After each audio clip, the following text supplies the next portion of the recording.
por la disputa política en el PRO que derramó en Juntos por el Cambio, con muchos condimentos, muchos condimentos. Ahora hay un intento de bajar un poquito los decibeles, pero bueno, vamos a analizar un poquito más en profundidad, a ver cómo interpreta Lucas Romero, que es nuestro invitado ahora, nuestro entrevistado, director de Sinopsis, de la consultora Sinopsis, esta disputa en el PRO y qué implicancias tiene para dentro de Juntos por el Cambio y para el armado opositor. Lucas, ¿qué tal? Buenas tardes, José Picón, Roberto Pascual te saludan. ¿Cómo estás? Buenas tardes, José, Roberto, ¿cómo andan? ¿Qué tal, Muy bien. Lucas? Bueno, qué primera mirada tenés de lo que ocurrió con esta convocatoria a elecciones de la Reta y la reacción de los halcones del PRO? Mira, un proceso electoral tiene implícito un proceso político. Obviamente que participa fundamentalmente la opinión pública del proceso electoral, porque es quien evalúa las ofertas electorales que se están poniendo a disposición para después tomar la decisión y eventualmente distribuir el poder. Eso es lo que ocurre en un proceso electoral.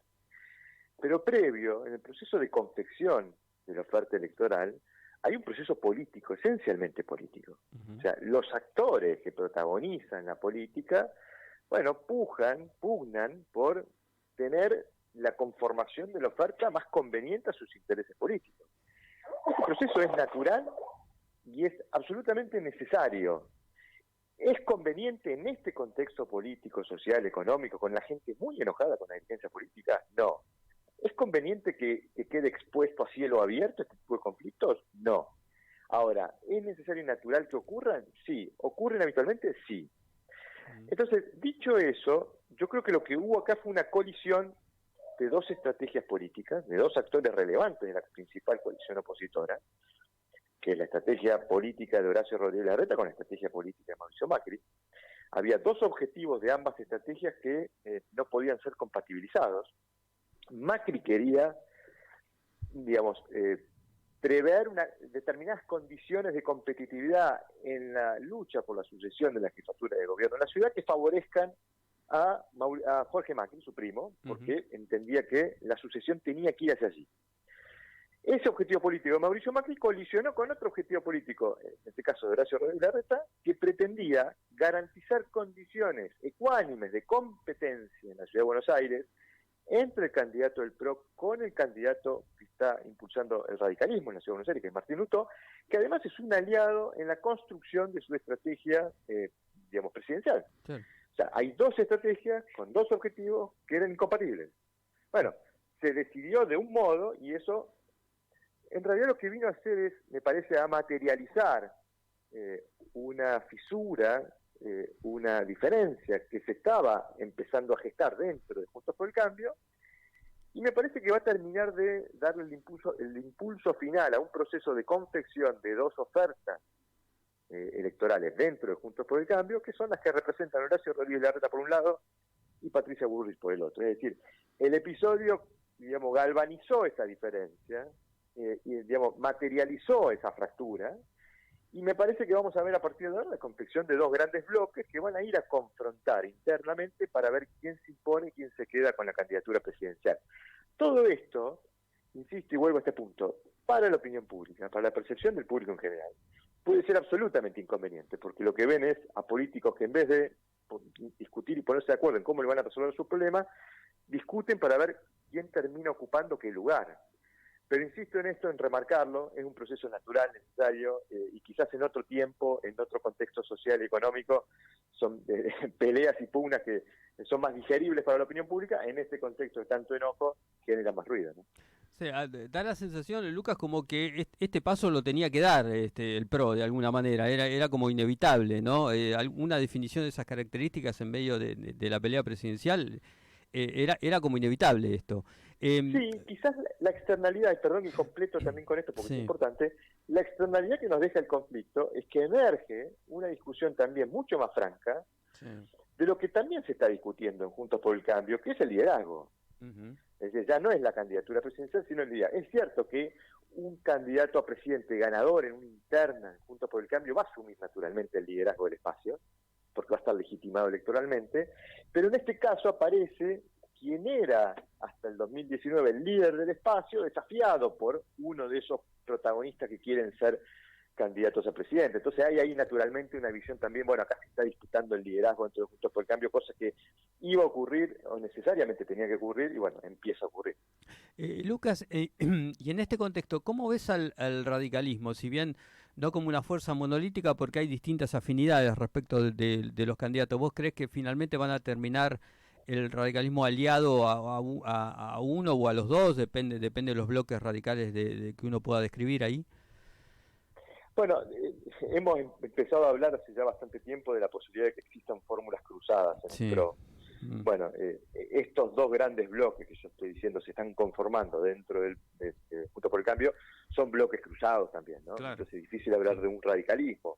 Es cierto, la parte más institucional, quizás la parte más representativa del radicalismo, pareciera empezar a conformar un bloque con, digamos, Horacio Rodríguez Larreta y el sector del PRO que acompaña a Horacio Rodríguez Larreta, mientras que del otro lado Patricia Bullrich y Mauricio Macri parecieran también tener el apoyo de algunos dirigentes del radicalismo, con lo cual, digamos, vamos a tener ahí transversalidad en ese sentido. No creo que se pueda hablar de un radicalismo, pero en todo caso sí se puede hablar de un radicalismo más institucional que pareciera cada vez más acercarse a la posición de Larreta, ¿no? Algún amigo, colega, le tomo la interpretación, me dice, y bueno, en algún punto esta decisión de Horacio Rodríguez Larreta pareciera ser el Gualeguaychú de 2015, ¿no? Aquel entonces en donde se disputaba dentro del radicalismo la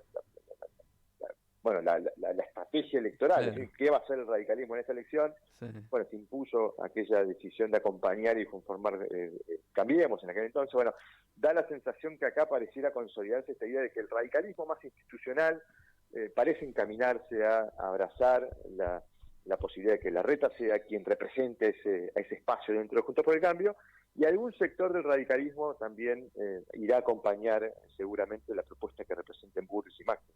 Por lo que vos decís, estás descartando por completo alguna especulación que hizo, sobre todo desde el oficialismo, de una posibilidad de ruptura dentro del PRO.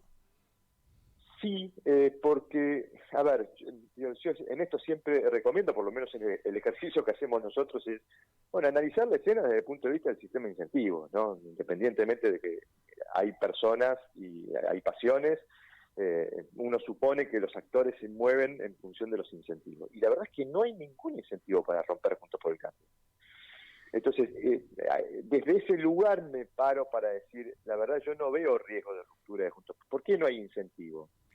Mira, quizás la pregunta de esta elección, y esto nos está surgiendo un poco también de lo que vamos registrando en trabajos cualitativos, yo creo que la pregunta de esta elección es una pregunta que se hacen los votantes, sobre la base de que todos tenemos un diagnóstico, todos los votantes tenemos un diagnóstico de que a esta Argentina hay que cambiarla. Ahora, más allá de las propuestas de cambio, yo creo que la pregunta que flota de fondo es ¿cómo lo van a hacer? ¿Cómo van a producir los cambios? Es tal el descrédito hacia la política que ya no es solo la predisposición de escuchar una promesa de cambio.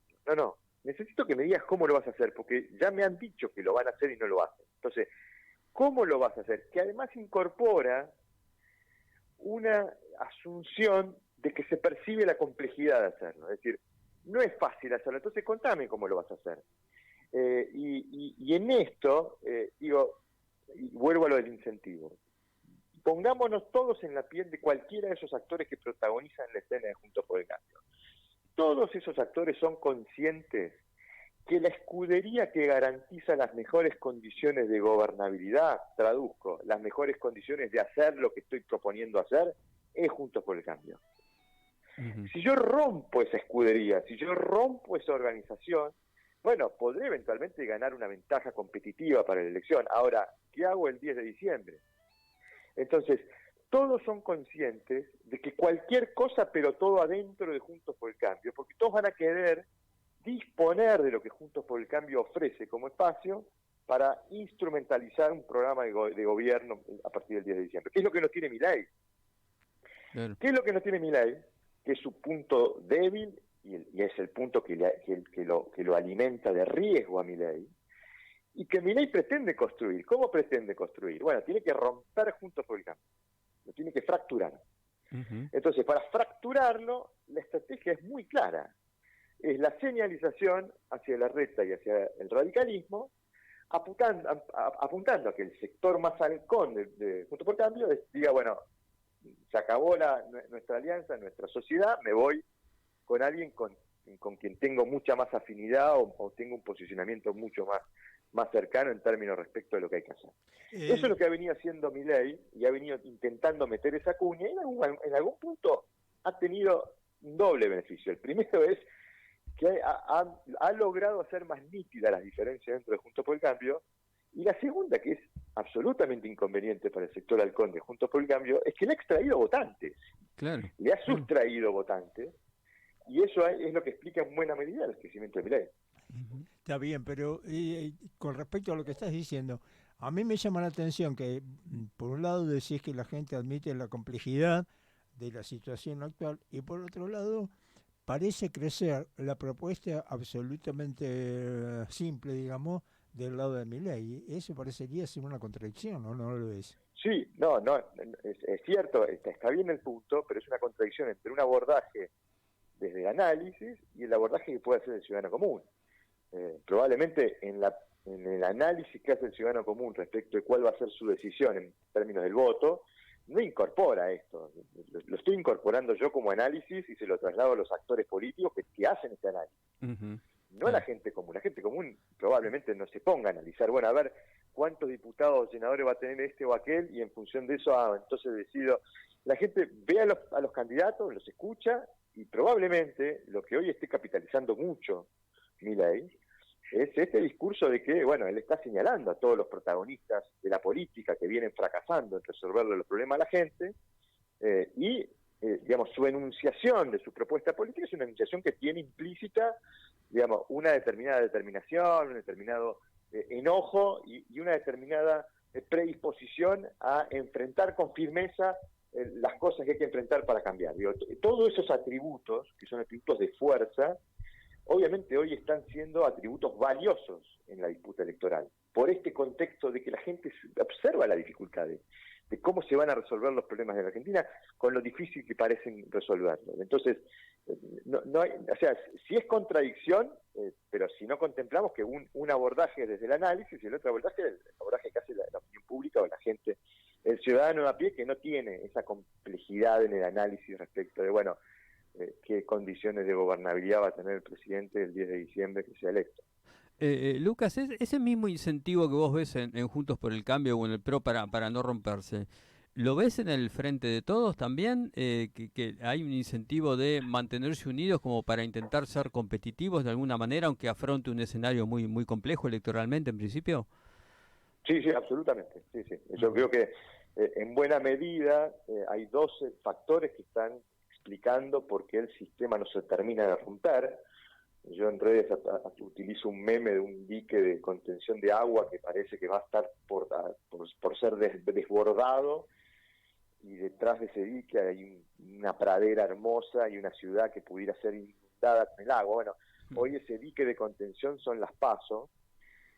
Todos son conscientes que hay un sistema de reglas de juego para dirimir las diferencias, y todos son conscientes que les conviene estar juntos y no separados. Entonces, como nos conviene estar juntos y no separados, y como tenemos un mecanismo de resolución de conflicto, bueno, usemos el mecanismo de resolución de conflicto que son las PASO. Si no existieran las PASO, si no existiera ese dique de contención que son las PASO, probablemente el sistema hubiera implosionado y hoy tendríamos una hiperfragmentación como la tuvimos en 2003 después de la crisis en 2001. Es decir, hoy estamos sosteniéndonos por estos dos factores, ¿no? Nos conviene estar juntos y tenemos un mecanismo de resolución de conflicto. Y eso es lo que mantiene relativamente la unidad en dos coaliciones que tienen en su interior profundas diferencias y enfrentamientos muy marcados entre sus actores, ¿no? ¿Vos también ves que en el Frente de Todos va a terminar yendo a las PASO, o va a haber más de una propuesta para presidente, para gobernador, en el Frente de Todos, o crees que puede haber... Sí, que puede haber una lista unida. Mi interpretación es la siguiente: si uno mira los antecedentes y particularmente mira a través de los antecedentes el pensamiento de Cristina Kirchner, uno tiene que interpretar naturalmente que a Cristina Kirchner no le gusta usar las PASO. No es un mecanismo que lo use efectivamente para dirimir conflictos, ella lo usa como amenaza. Así lo ha usado desde que se crearon. Es decir, como yo tengo la mayoría de los votos y nadie se me va a animar, yo amenazo con ir a una PASO para diluir las disidencias, para eventualmente evadir las disidencias. Cuando ella propone a Alberto Fernández en 2019, ella no dice, este tiene que ser el candidato de la unidad. Ella lo propone para ir a una PASO. En el video, el famoso video, ella dice, perdón, le he propuesto a Alberto Fernández conformar una fórmula para ir a las primarias. Después vino el alineamiento. Obviamente que esto estaba todo discutido, pero no hubo una discusión entre todos para ver quién era el mejor candidato y surgió Alberto Fernández. No, Cristina usó la PASO como una opción de amenaza. Yo voy a ir con este candidato, ella se corrió y ese gesto de renunciamiento le permitió doblegar la voluntad del resto del peronismo para ir a esa fórmula de unidad. Pero ella lo condujo ese proceso. Es decir, usó la PASO como una amenaza y se terminó resolviendo lo que ella siempre pensó que es conveniente, que es ir con una fórmula de consenso a la PASO, a no, digamos, a no dividir los apoyos, a no mostrar divisiones de apoyo. Ahora, ¿qué es lo que puede haber cambiado? Porque yo hoy me inclino a pensar que el peronismo se decidió a ir a una PASO. Bueno, la primera fue la resistencia del presidente para discutir una fórmula de consenso. Pero creo que terminó siendo una excusa que los llevó a convencerse de que en este contexto de tanta debilidad para el oficialismo es conveniente una PASO. ¿Por qué es conveniente una PASO? Bueno, porque una fórmula de unidad puede tener el defecto de no ser abarcativa, no poder atrapar todos los votos que se pueden atrapar con una multiplicidad de candidaturas. ¿Qué sé yo? Graboy puede atrapar el voto de izquierda, Alberto Fernández y su candidato buscará atrapar un voto más independiente no kirchnerista, el kirchnerismo puede ir a consensuar alguna fórmula con algún sector del peronismo y presentarse también. Lo que me parece que va a ocurrir, insisto, me da la impresión que vamos camino a ese escenario inédito de una PASO en el frente de todos, precisamente por este incentivo de ir a atrapar la mayor cantidad de votos para no mostrar tanta debilidad en la PASO, pero necesariamente van a tener que cumplir con una condición, que es una condición que estuvo presente en todos los turnos electorales presidenciales desde que existe el kirchnerismo y desde el 2011 para acá, para poner una fecha, que es que el kirchnerismo siempre busca que su identidad esté diluida en la oferta electoral, esté disimulada, esté oculta. Porque si se expone la identidad kirchnerista al frente de la oferta electoral, se reduce la capacidad de atrapar votos. Si yo pongo un kirchnerista liderando la oferta electoral, achico la capacidad de buscar votantes. Necesito poner a alguien que no sea kirchnerista, necesito un complemento. Yo voy a aportar los votos que aporta el kirchnerismo, dice Cristina, que somos la mayoría, pero yo necesito a alguien que me agregue algo más, que yo no llego. Con Cristina no se puede, sin ella con Cristina no alcanza, sin ella no se puede. Bueno, esto se vuelve a repetir. Ahí es donde yo creo que Cristina sigue teniendo en la cabeza, aún siendo un escenario de paso, y a exponer esa dominancia, que hoy la tiene en los números, porque Cristina se lleva el 60, 65, 70% de la intención de voto cuando uno pone a todos los candidatos a competir. Bueno, ir a poner eso detrás de un candidato que tenga la capacidad de ampliar la base. El candidato ideal era Massa. Y digo era porque en diciembre era un candidato súper ideal. Pero el IPC de enero, de febrero y el de marzo que vamos a conocer hoy, lo han transformado en un candidato muy, muy débil. Pero aún así, yo creo que sigue creyendo que es el candidato posible, que busque la complementariedad, para no exponer al kirchnerismo además a un escenario adverso desde el punto de vista electoral. Y bueno, habrá que ver si lo convencen, porque también Massa tiene que ver algún incentivo para ir a exponerse y poner la cara. Esto es lo que todavía no sabemos y lo vamos a saber de aquí al 24 de junio en función de cómo avance la economía. Si la economía empieza a mostrar señales de descontrol o de pérdida de cauce, bueno, probablemente termine naufragando la posibilidad de que Massa sea candidato y el kirchnerismo deberá ir a buscar un candidato. Seguramente no va a ser propio, porque uno propio, que es el motivo por el cual Cristina no va a ser candidata, expone al kirchnerismo a dejar manifiesta cuál es su fortaleza política. Y yo creo, termino con esto para hacerlo larga, creo que para Cristina hoy la principal amenaza no es la derrota electoral que probablemente ocurra. Es que después de esa derrota, algún sector del peronismo vaya a discutirle su liderazgo, precisamente por esa derrota. Entonces, si yo advierto esa amenaza, lo que me conviene es no exponerme a un resultado que le dé argumento a esa potencial digamos, al potencial planteo que venga después respecto de si Cristina tiene que seguir o no liderando el peronismo después de haber afrontado una derrota electoral que desconocemos las características, ¿no? Me parece que por eso me inclino a pensar que no vamos a tener a ningún kirchnerista asumiendo frontalmente el liderazgo de una fórmula presidencial. Van a aparecer seguramente, como han aparecido en 2015 Scioli, en 2019 Alberto Fernández, alguien que ponga la cara y que esconda o disimule la presencia del kirchnerismo en la oferta del Frente de Todos. Va a haber un dedo disimulado en algún punto de Cristina. Sí, porque yo creo que es la misma metodología que usó Cristina, pero en este caso a una paso. Entonces, le dirá Massa, bueno, vos sos el candidato a presidente, yo pongo a Guado de Pedro de vice, vamos una paso, demostramos nuestra fortaleza y bueno, iremos a ver si podemos entrar en una segunda vuelta. Me parece que esa es la estrategia, pero todavía depende de la decisión que tome Massa y eso va a depender de la economía. Lucas, te agradecemos muchísimo el contacto, como siempre. Te mandamos un abrazo. Muy amable. No, por favor, un abrazo. Chao. Bueno, pasó Lucas Romero, director de Sinopsis, con un análisis sesudo, como siempre, a lo Lucas Romero, de la realidad política nacional.